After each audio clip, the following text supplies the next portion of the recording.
So we can go up, right? So the go up is amazing because you don't need to draw now, but you use different media to draw because everything here, everything here, as I said, because it's already pretty dark. So if you draw like this, if you smudge it like this, you will get really dark. So it doesn't really matter. We got our eraser here, and this is also a like very good drawing. As you guys can see, I draw the color of nothing of a white to here. So you can sort of see that I draw that color above it, so it disappeared.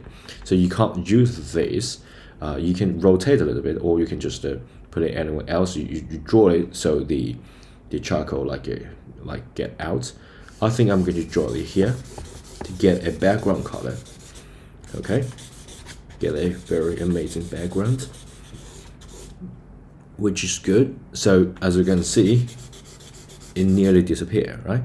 And then that's exactly what I'm going to do, because what I'm going to do is to gently get over here to smudge everything, right? So I don't want this line to be too much, because this obviously this continuous line here, so become not so good for this continuous smooth feeling. Okay, so as you can see, there's like no shadow here, and where shadow begins. So you can see this little bit of line here. We call that line the terminator. That's where the light stops and shadow begins. So that's the terminator. But we already draw above the terminator, right? So we don't need to worry about that. So some of the line that if you leave it, I leave it for a few hours, so maybe become really hard for you to smudge it. So you can just using the going up and down this movement.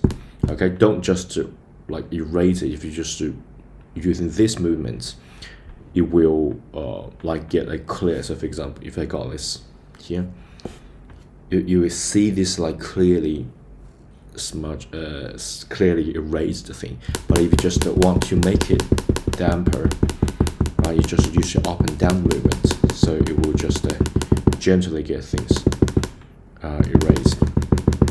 Okay, and so basically, I want to create not so white, not completely erased white like this, but not so dark, or core shadow, or collision shadow, or cast shadow, or reflective lights sort of shadowing. But I still want to get some sort of the charcoal on it. So what does this area called? So it's not so bright, but not so dark. Okay, it kind of gets the original color. So if it's fair, it's got some color to it. Kind of get that color, but also you add more whiteness to it to brighten up.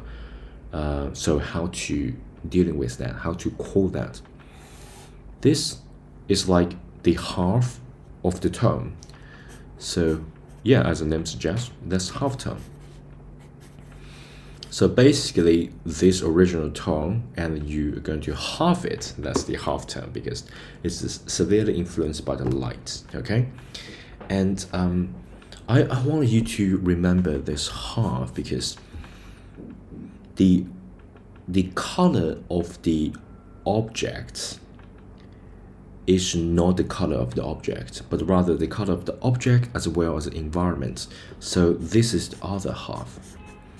The light, even though we did not add color to it, the light source color as well as the original object's color is half and half. Okay, so that's the half tone. You need to remember, not, for example, you draw a red sphere, it's not necessary to be exactly red. It's just a half tone of that red. you need to consider the other half, other half. That's the light. You need to consider, okay? Two things combined together, that's the whole true tone, okay? So that's the half tone here. And so if the light is like tilted to like coldish color, like blue, then this will like tilt it towards blue, purplish. You can be more creative, okay? But you need to understand it's affected by the other half, okay?